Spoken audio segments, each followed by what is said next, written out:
Hello friends, कैसे हैं आप लोग। Welcome back TET C TET.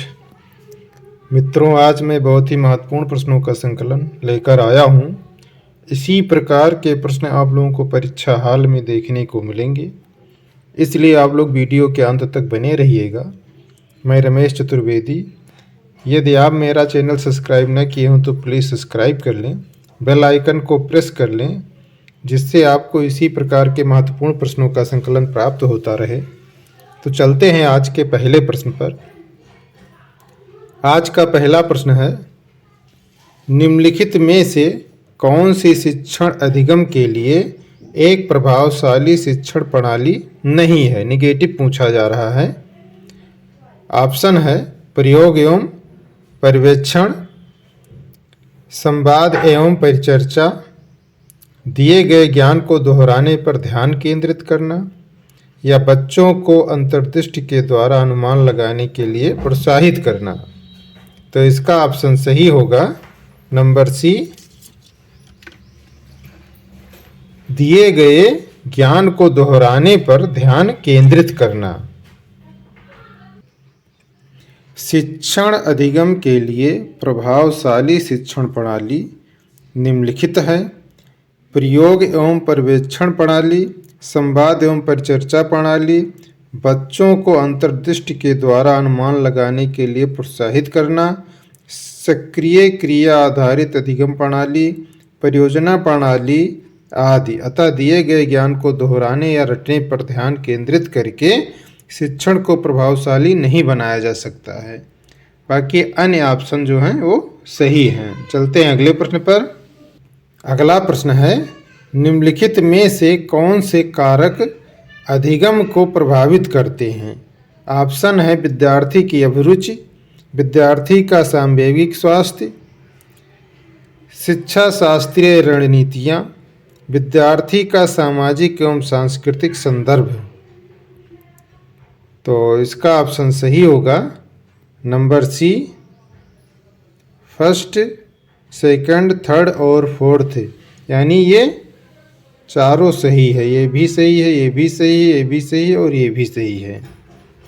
अर्थात विद्यार्थी की अभिरुचि भी होनी चाहिए, विद्यार्थी का संवेगिक स्वास्थ्य भी होना चाहिए, शिक्षा शास्त्रीय रणनीतियाँ भी होनी चाहिए और विद्यार्थी का सामाजिक एवं सांस्कृतिक संदर्भ भी होना चाहिए। अधिगम को प्रभावित करने वाले कारक निम्नलिखित हैं। विद्यार्थी की अभिरुचि भी है, विद्यार्थी का सांवेगिक स्वास्थ्य है, शिक्षा शास्त्रीय रणनीतियाँ हैं, विद्यार्थी का सामाजिक एवं सांस्कृतिक संदर्भ है, विद्यार्थी की सीखने की इच्छा भी होती है और विषय वस्तु का स्वरूप भी, शिक्षक का विषय ज्ञान भी होता है और विद्यार्थी का शारीरिक व मानसिक स्वास्थ्य भी महत्वपूर्ण होता है। चलते हैं अगले प्रश्न पर। अगला प्रश्न है, निम्नलिखित में से क्या ज्ञान के सार्थक संरचना की प्रक्रिया का एक महत्वपूर्ण पहलू है। ऑप्शन है लगातार अभ्यास तथा बार बार स्मरण करना, पुरस्कार एवं दंड, उद्दीपन प्रतिक्रिया संबंध, या सामाजिक पारस्परिक क्रिया। तो इसका ऑप्शन सही होगा नंबर डी, सामाजिक पारस्परिक क्रियाएं। तो सामाजिक पारस्परिक क्रियाएं ज्ञान के सार्थक संरचना की प्रक्रिया का एक महत्वपूर्ण पहलू है। वाइगोत्स्की का मानना है कि बच्चे अपने ज्ञान का निर्माण सामाजिक पारस्परिक क्रिया द्वारा करते हैं।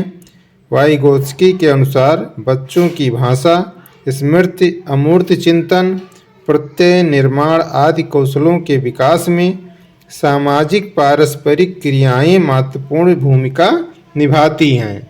चलते हैं अगले प्रश्न पर। अगला प्रश्न है, जब विद्यार्थी पुरस्कार पाने की इच्छा से बार बार किसी गतिविधि को करने का निर्णय लेता है, जैसा कि एक प्रयोग का नियोजन एवं संचालन करना, जो कि प्रत्यक्ष रूप से उस गतिविधि से संबंधित नहीं है, जैसा कि एक स्टार या बैज प्राप्त करना होता है, ऐसी स्थिति में क्या संभावना उत्पन्न होती है। तो ऑप्शन है समझने के लिए अधिगम से आनंद प्राप्त करना, पुरस्कार के बिना भी उस गतिविधि में लगे रहना,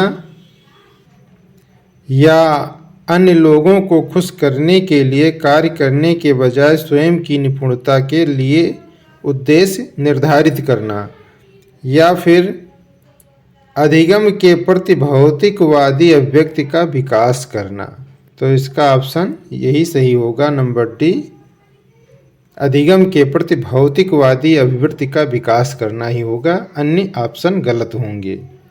तो जब विद्यार्थी पुरस्कार पाने की इच्छा से बार बार किसी गतिविधि को करने का निर्णय लेता है, जैसा कि एक प्रयोग का नियोजन एवं संचालन करना हो जो कि प्रत्यक्ष रूप से उस गतिविधि से संबंधित नहीं है, जैसा कि एक स्टार या बैज प्राप्त करना, ऐसी स्थिति में अधिगम के प्रति भौतिकवादी अभिवृत्ति के विकास की संभावना होती है। यह भौतिकवादी अभिवृत्ति पुरस्कार मिलने तक विद्यार्थी को गतिविधि को करने के लिए प्रेरित करेगी। जब विद्यार्थी को पुरस्कार मिलना बंद हो जाएगा तब वह गतिविधि करना भी बंद कर देगा। इसलिए भौतिकवादी अभिवृत्ति को बढ़ावा देने वाले अभिप्रेरकों को नकारात्मक अभिप्रेरक की श्रेणी में रखा जाता है। तो इसलिए ऑप्शन डी सही होगा। चलते हैं अगले प्रश्न पर। अगला प्रश्न है, संज्ञान एवं संवेग के बीच किस प्रकार संबंध होता है? ऑप्शन है एक दिशीय, संवेग संज्ञान को प्रभावित करते हैं। एक दिशीय, संज्ञान संवेगों को प्रभावित करता है। द्विदिशीय, दोनों के बीच एक गतिशील पारस्परिक क्रिया होती है। एक दूसरे से स्वतंत्र होते हैं। तो इसका ऑप्शन सही होगा, नंबर सी, दोनों के बीच एक गतिशील पारस्परिक क्रिया होती है। तो संज्ञान एवं संवेग के बीच द्विदिशीय अर्थात दोनों के बीच एक गतिशील पारस्परिक क्रिया का संबंध होता है।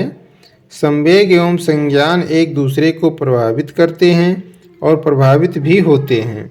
उदाहरण के लिए, जब व्यक्ति उत्तेजित दशा में होता है तो उसके सोचने, समझने और स्मरण करने की क्षमता का लोप हो जाता है। इसी प्रकार जब व्यक्ति में उच्च संज्ञात्मक योग्यता होती है तो वह अपने संवेगों पर उचित नियंत्रण भी स्थापित कर लेता है। तो इसलिए ऑप्शन सी सही होगा। चलते हैं अगले प्रश्न पर। अगला प्रश्न है, निम्नलिखित में से कौन सी मध्य बाल्यावस्था की विशेषता है? ऑप्शन है अमूर्त रूप से सोचने तथा वैज्ञानिक तर्क का प्रयोग करने की योग्यता विकसित होती है। बच्चे तार्किक एवं मूर्त रूप से सोचना प्रारंभ कर देते हैं।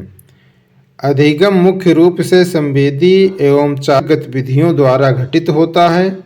शारीरिक वृद्धि एवं विकास बहुत तेज गति से होता है। तो इसका ऑप्शन सही होगा, नंबर बी, बच्चे तार्किक एवं मूर्त रूप से सोचना प्रारंभ कर देते हैं। तो ये सही है। मध्य बाल्यावस्था में बच्चे तार्किक एवं मूर्त रूप से सोचना प्रारंभ कर देते हैं। कोल के अनुसार मध्य बाल्यावस्था 6 से 12 वर्ष की आयु होती है।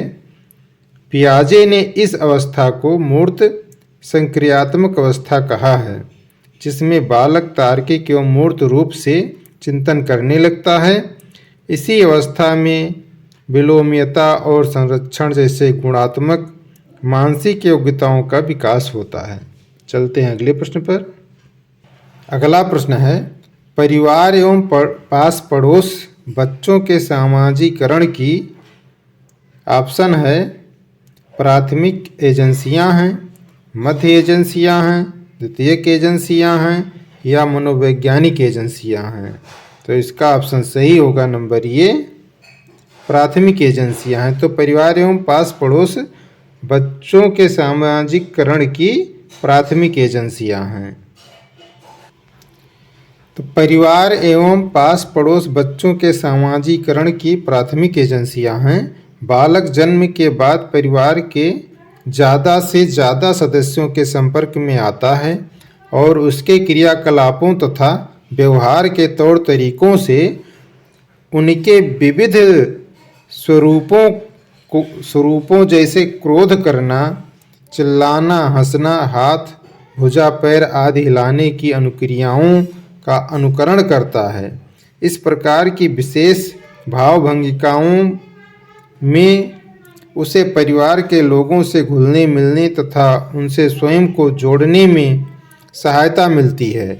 इसी प्रकार वह स्थान तथा गांव जहां बच्चा बड़ा होता है उससे उसका पास पड़ोस बनता है। पास पड़ोस के भौतिक तथा सामाजिक वातावरण में उसका सामाजिकरण होता है। चलते हैं अगले प्रश्न पर। अगला प्रश्न है, बाल्यावस्था की अवधारणा से क्या अभिप्राय है? ऑप्शन है समकालीन सामाजिक संरचनावादी मनोवैज्ञानिकों के अनुसार यह एक सामाजिक संरचना है। यह है कि बच्चे दुष्ट रूप से पैदा होते हैं और उन्हें सभ्य बनाना होता है।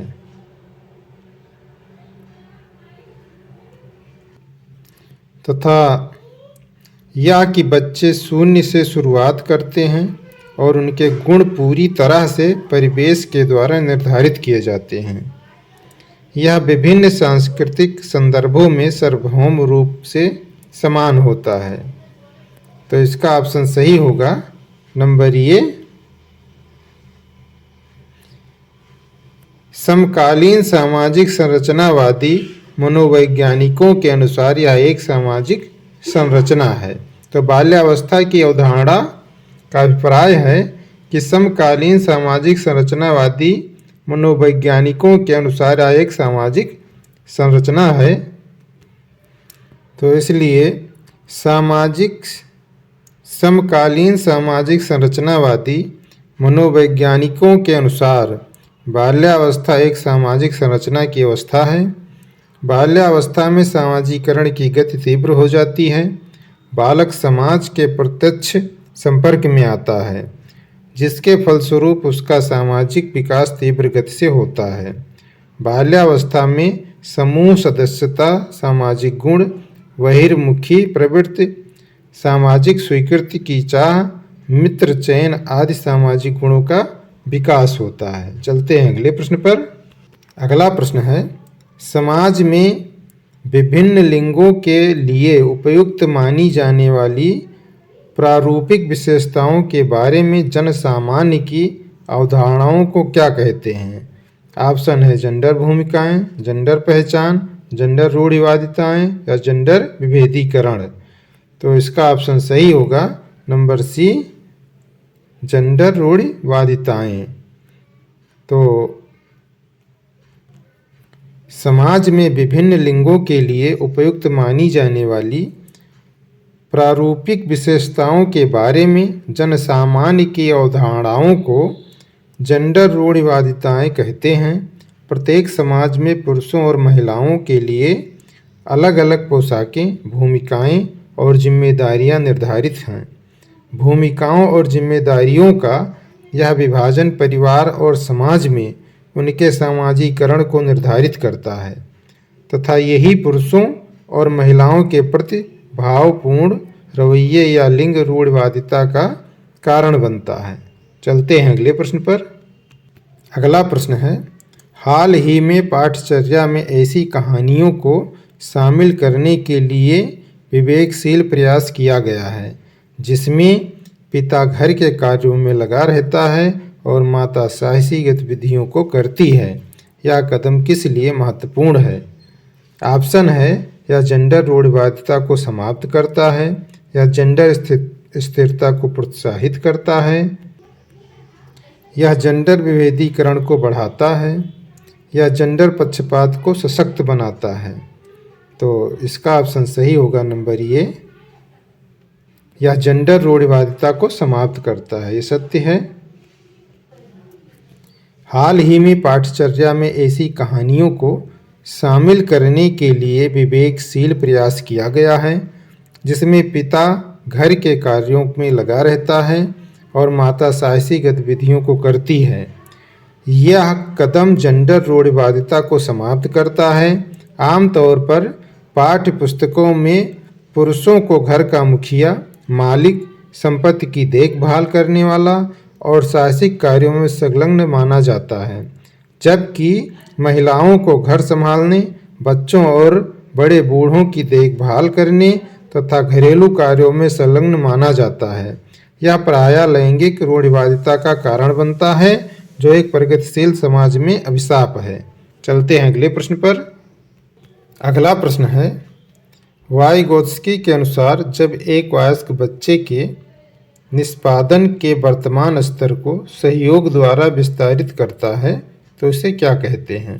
ऑप्शन है समीपस्थ विकास का क्षेत्र, पाठ यानी ढांचा, अंतः व्यक्तिनिष्ठता या खोजपूर्ण अधिगम। तो इसका ऑप्शन सही होगा नंबर बी, पांड अर्थात ढांचा। वाइगोत्स्की के अनुसार जब एक वयस्क बच्चे के निष्पादन के वर्तमान स्तर को सहयोग द्वारा विस्तारित करता है तो इसे पाठ या ढांचा निर्माण कहते हैं। दूसरे शब्दों में, जब कोई बड़ा व्यक्ति जैसे कि माता पिता या शिक्षक बालक को कोई खेल या व्यवहार सिखाता है तो उसे अंतःक्रिया या संवाद करता है। इस क्रिया को ढांचा निर्माण कहा जाता है। इसमें संवाद या अंतःक्रिया की महत्वपूर्ण भूमिका होती है। चलते हैं अगले प्रश्न पर। अगला प्रश्न है, नूर विद्यालय में अपना लंच बॉक्स लाना भूल गई है। नूर विद्यालय में अपना लंच बॉक्स लाना भूल गई है तथा यह कहते हुए तान्या से उसका लंच साझा करने के लिए कहा है, तुम्हें आज अपना लंच मेरे साथ साझा करना चाहिए क्योंकि कल मैंने तुम्हारे साथ अपना लंच साझा किया था। लॉरेंस कोहलबर्ग के नैतिक विकास के सिद्धांत के अनुसार नूर का कथन अभिविन्यास प्रारूप किस अवस्था पर दर्शाती है? ऑप्शन है आज्ञा पालन पूर्व परंपरागत, अच्छा होना या परंपरागत, आदान प्रदान परंपरागत या कानून एवं व्यवस्था पश्च परंपरागत। तो इसका ऑप्शन सही होगा नंबर सी, आदान प्रदान परंपरागत। यदि नूर विद्यालय में अपना लंच बॉक्स लाना भूल गई है तथा यह कहते हुए तान्या से उसका लंच साझा करने के लिए कहती है कि तुम्हें आज अपना लंच मेरे साथ साझा करना चाहिए क्योंकि कल मैंने तुम्हारे साथ अपना लंच साझा किया था। लॉरेंस कोहलबर्ग के नैतिक विकास के सिद्धांत के अनुसार नूर का यह कथन आदान प्रदान यानी एक्सचेंज अभिविन्यास प्रारूप को परंपरागत कन्वेंशनल अवस्था पर दर्शाता है। दूसरे शब्दों में, परंपरागत स्तर के प्रथम उपसोपान पारस्परिक संबंध स्तर या पारस्पर एक रूप अभिमुखता में बच्चों में विश्वास, दूसरों का ख्याल रखना, दूसरों के प्रति निष्पक्ष व्यवहार करना आदि उसके नैतिक व्यवहार का आधार होते हैं। चलते हैं अगले प्रश्न पर। अगला प्रश्न है, किसके अनुसार बच्चों के चिंतन के बारे में सामाजिक प्रक्रियाओं तथा सांस्कृतिक संदर्भ के प्रभाव को समझना आवश्यक है? ऑप्शन है जीन पियाजे, Leo Vygotsky, Albert Bandura, Lawrence Kohlberg. तो इसका ऑप्शन सही होगा नंबर बी, लियो वाइगोत्स्की। तो लियो वाइगोत्स्की के अनुसार बच्चों के चिंतन के बारे में सामाजिक प्रक्रियाओं तथा सांस्कृतिक संदर्भ के प्रभाव को समझना आवश्यक है। लियो वाइगोत्स्की के अनुसार बच्चों के चिंतन के बारे में सामाजिक प्रक्रियाओं तथा सांस्कृतिक संदर्भ के प्रभाव को समझना आवश्यक है। वाइगोत्स्की का मानना है कि सामाजिक एवं सांस्कृतिक संबंधों से ही संज्ञात्मक कौशल का विकास होता है। उनके अनुसार अधिगम व विकास सांस्कृतिक व सामाजिक वातावरण के मध्य साथ साथ चलते हैं। उनका कहना है कि बालक का विकास सामाजिक एवं सांस्कृतिक गतिविधियों से अलग नहीं किया जा सकता। तो चलते हैं अगले प्रश्न पर।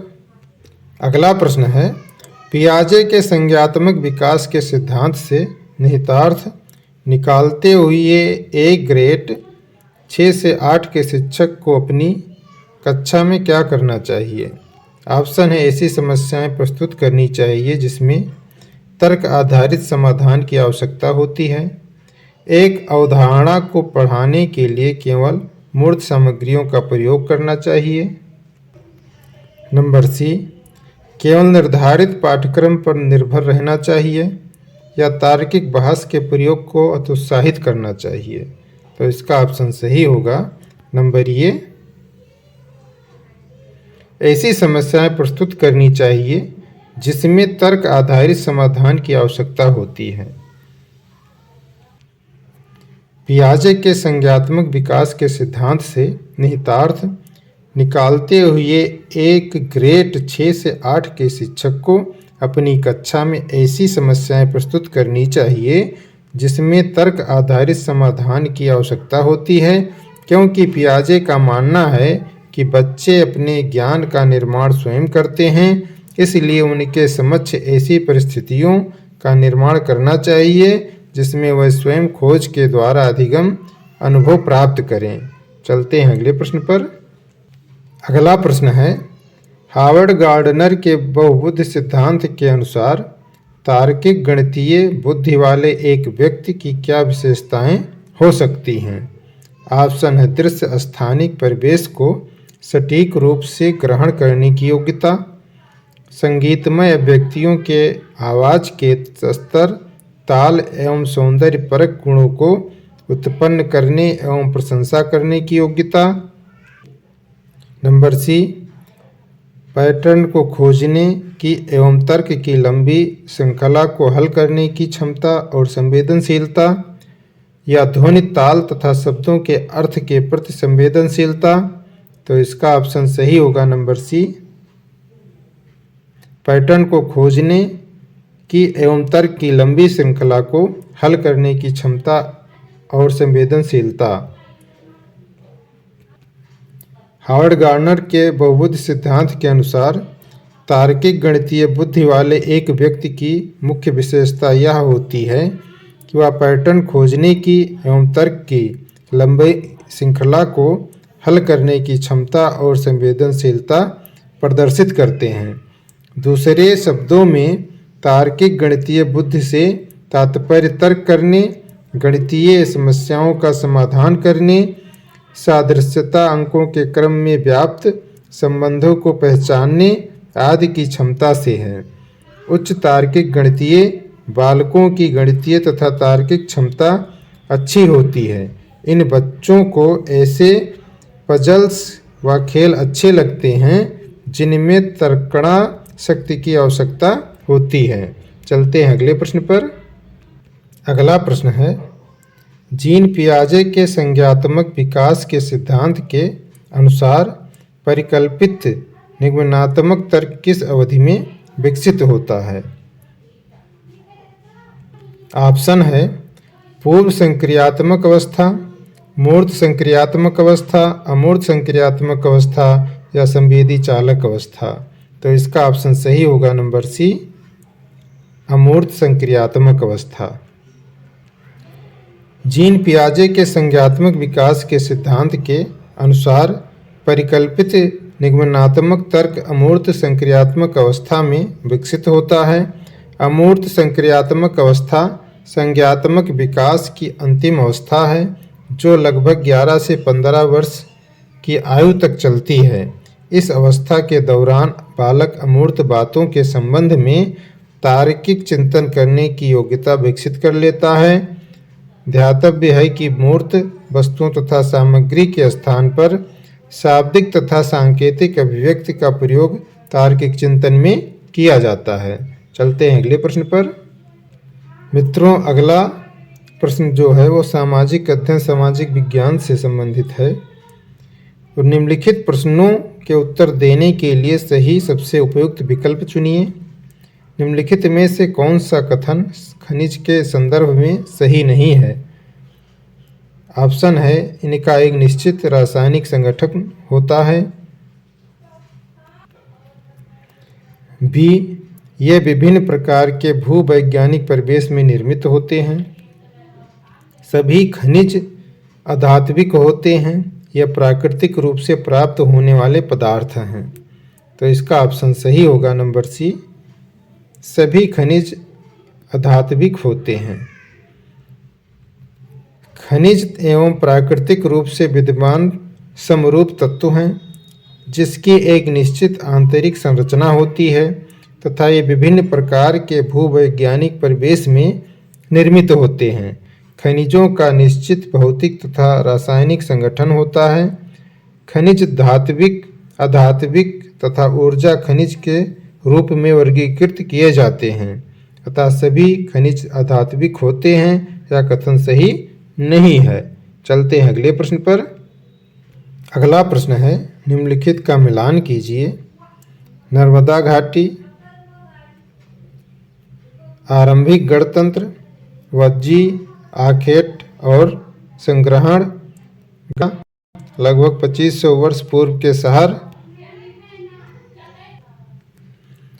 गंगा घाटी प्रथम नगर, उसकी सहायक नदियां, आरंभिक कृषि। तो ऑप्शन है ए बी सी डी। तो इसका ऑप्शन सही होगा नंबर बी, यानी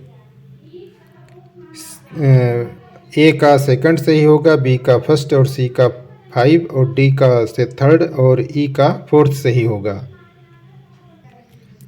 अर्थात नर्मदा घाटी जो है वो आखेटक और संग्रहण में है।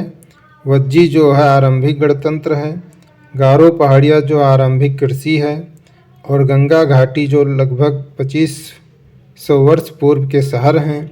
सिंधु तथा उसकी सहायक नदियाँ जो है वो प्रथम नगर हैं। तो चलते हैं अगले प्रश्न पर। अगला प्रश्न है, नीचे दो कथन ए और बी भारतीय इतिहास की तिथियों और काल के समसामयिक वाद विवादों के संदर्भ में दिए गए हैं। कथन ये है, हिंदू मुस्लिम ब्रिटिश जैसी कालावधि उपयुक्त है क्योंकि शासकों का संदर्भ धर्म ही एकमात्र महत्वपूर्ण ऐतिहासिक परिवर्तन रहा है। कथन बी है, लंबी समयावधि में घटित होने वाली ऐतिहासिक प्रक्रियाओं को निश्चित तिथियों और काल विभाजनों के अंतर्गत लाना समस्यात्मक है। तो ऑप्शन है ये और बी दोनों सही है, किंतु ये की सही व्याख्या भी नहीं है। फिर बी नंबर है, ये सही है किंतु बी गलत है, ये गलत है किंतु बी सही है, या ए और बी दोनों सही है तथा ये की सही व्याख्या भी नहीं है। तो इसका ऑप्शन सही होगा नंबर सी, ये गलत है किंतु बी सही है। उपयुक्त प्रश्न में कथन ये गलत है किंतु कथन बी सही है, क्योंकि 19वीं सदी के मध्य में अंग्रेज इतिहासकारों ने भारत के इतिहास को 3 युगों में बांटा था, हिंदू, मुस्लिम और ब्रिटिश। यह विभाजन इस विचार पर आधारित था कि शासकों का धर्म ही एकमात्र महत्वपूर्ण ऐतिहासिक परिवर्तन होता है और अर्थव्यवस्था, समाज और संस्कृति में कोई भी महत्वपूर्ण बदलाव नहीं आता। इस दृष्टिकोण में इस महाद्वीप की अपार विविधता की भी उपेक्षा हो जाती थी। इस काल विभाजन को आज बहुत कम इतिहासकार ही स्वीकार करते हैं। अधिकतर इतिहासकार आर्थिक तथा सामाजिक कारकों के आधार पर ही अतीत के विभिन्न कालखंडों की विशेषताएं तय करते हैं। तो चलते हैं अगले प्रश्न पर। मित्रों, यहीं पर यह वीडियो समाप्त होता है। ये वीडियो कैसा लगा कमेंट बॉक्स में ज़रूर लिखिएगा और प्रश्नों को लिखा करो, क्योंकि लिखने से जल्दी याद हो जाते हैं। और अपनी डेली लाइफ में कोई ना कोई टारगेट ज़रूर रखिए जिसे पूरा करने का भरसक प्रयास कीजिए। तो अपनी तैयारी करते रहिए। मिलेंगे अगले वीडियो में। बहुत बहुत धन्यवाद।